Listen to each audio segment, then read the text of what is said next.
السلام عليكم ورحمة الله تعالى وبركاته.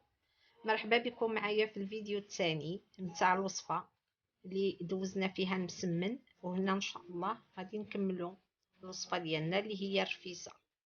كنتمنى ان شاء الله هذا الفيديو يلقاكم بخير وعلى خير وفي احسن الاحوال على بركة الله. ندوزو دابا باش نشوفوا الطريقة ديال التحضير ديال المرق نتاع الرفيسة. في واحد الطنجرة اللي غادي تكون كبيرة، وانتم لكم الاختيار تستعملوا اي طنجره بغيتو، هي تكون كبيره لان المرق خاصو يكون كتير. غادي نديروا واحد الكاس نتاع الزيت، نص غيكون زيت عادي ديال الطبخ ونص يكون زيت بلديه الا كانت موجوده. نضيفوا الدجاج ديالنا، وكتبقى المقادير على حسب الاشخاص اللي عندنا. يمكن لكم الدجاج ديروه حتى صاين، يعني كامل بلا ما تقطعوه.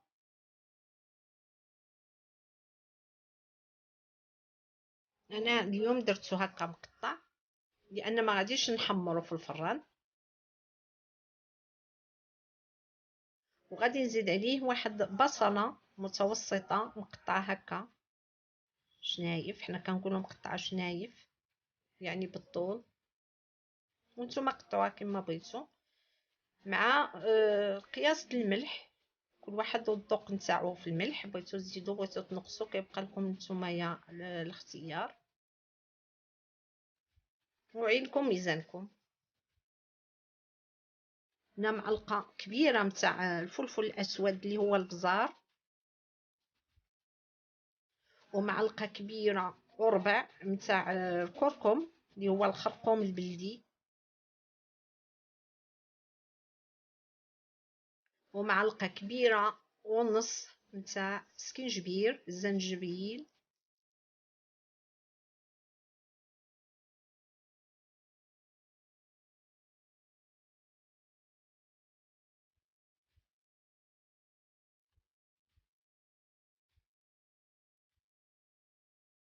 وثلاثه شنايف ديال الثوم مقطع بطريقه عشوائيه، سنانف نتاع الثوم يعني ضريسات صغار 3-4. هنا عندنا المساخن، حنا كنقولوا لهم المساخن. تقريبا درت 2 معالق كبار، هذه اللي كتشوفوا راه معلقه صغيره، 2 معالق كبار نتاع المساخن اللي هي عطريه كتباع عند العطار او العشاب، كتقول له عطيني المساخن كيعطيهم لك مجموعين فيهم بزاف ديال الانواع ديال العطريه ديال العشوب.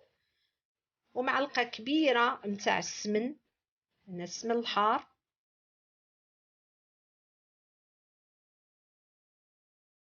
وهي رفيسه ضروريه ما تكون بالمساخن، ماشي راس الحانوت، لان كاين فرق ما بين راس الحانوت وما بين المساخن. هنا عندنا 2 ضمات نتاع البنه، وحده نتاع ضمه ديال الزعفران، وحده ضمه بنه نتاع الدجاج. وغادي نضيف نص كاس نتاع الماء باش العطريه ما تلصقليش في تحت نتاع الطنجره، وفي نفس الوقت الدجاج يتشرب ليا العطريه كلها.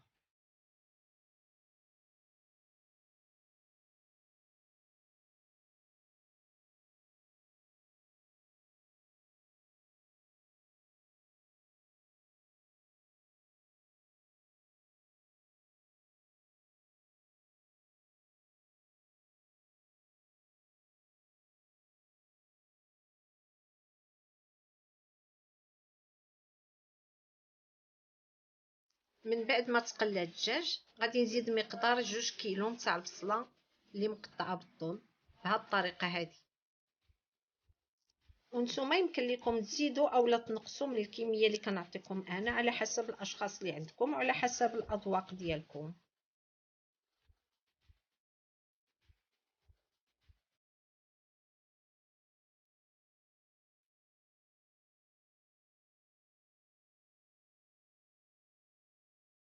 هنا كنزيد الماء طايب يكون، وكندير بحساب بان غادي ناخذ المرقه من الطنجره باش غادي نطيب العدس بوحدو.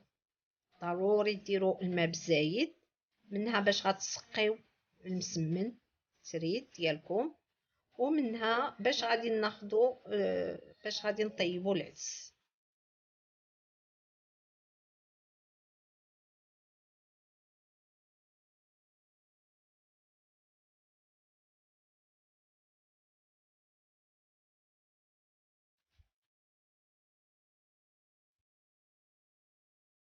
دابا غادي نضيف 3 ضريوس نتاع الثومه كيكونوا كبار كما كتشوفوا.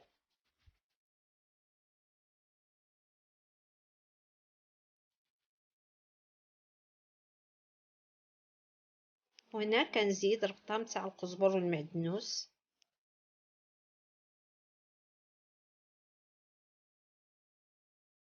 واحد 2 معالق كبار نتاع الحلبه. وكيمكن لكم طيبوا الحلبه حتى هي بوحدها، كيف غادي نطيبوا العدس يمكننا نطيبوا حتى الحلبه بوحديتها. صافي هنا غادي نغطي الطنجره ونخليها حتى تغلى. في هذه الاثناء غادي نغسل العدس وغادي نسقطروه هو هذا. ومن بعد ما غلات الطنجره حتى تغلى ونتسنى عليها قسمين 10 دقائق، ناخذ المرقه ونزيدها على العدس ونردو يطيب. واحد لاستيوس على العدس في حاله الا ما كانش طياب الا ما بغاش يطيب لكم، يمكن لكم حتى يكون كيغلي يعني ما عرفتو ما باش يطيب، كتزيدوه واحد 4 كاس ديال الماء بارد.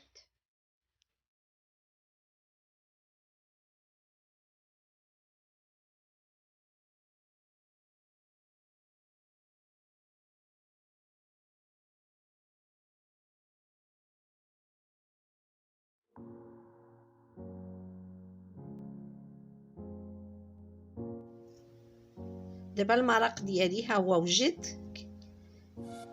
والمسمن درتو يتبخر، طلعتو البخار خصو يطلع تقريبا واحد اكثر من 15 دقيقه. دابا هنايا غادي ندوز باش غادي نسقي الرفيسه ديالنا ونخليكم مع الصور وتشوفوا الطريقه كيفاش درت باش درت العدس بوحدو الحلبه بوحدها. ايوا وعاد زوقت باعي بشويش البيض، انا ما عملت لا زواق لا والو لانها ماشي رفيسه بريستيج، هذه رفيسه عاديه صحيه بالمسخن والسمن وبالحلبه والثومه ديال دائما ونتاع الدوام. كنتمنى ان شاء الله هذه الوصفه تعجبكم ويكون الفيديو مفيد لكم. واخص بالذكر المبتدئات نقول لهم كونوا على يقين بان الا جربتوا هذه الطريقه غادي تعجبكم بزاف. ولا عندكم اي تساؤلات على الوصفه مرحبا بكم، خليوهم لي في التعاليق. وإلا عجبكم الفيديو ما تنساوش توركوا على اعجاب لايك جيم وفعلوا الجرس لكنتم مفعلينوش باش دائما يوصلكم الجديد. وما تنساوش تبارطاجيو الفيديو مع اهلكم وحبابكم واصدقاء ديالكم والعزيز عليكم. ودابا ما بقى لي غير نقول لكم دمتم في رعاية الله والى وصفة جديدة ان شاء الله. والسلام عليكم ورحمة الله تعالى وبركاته.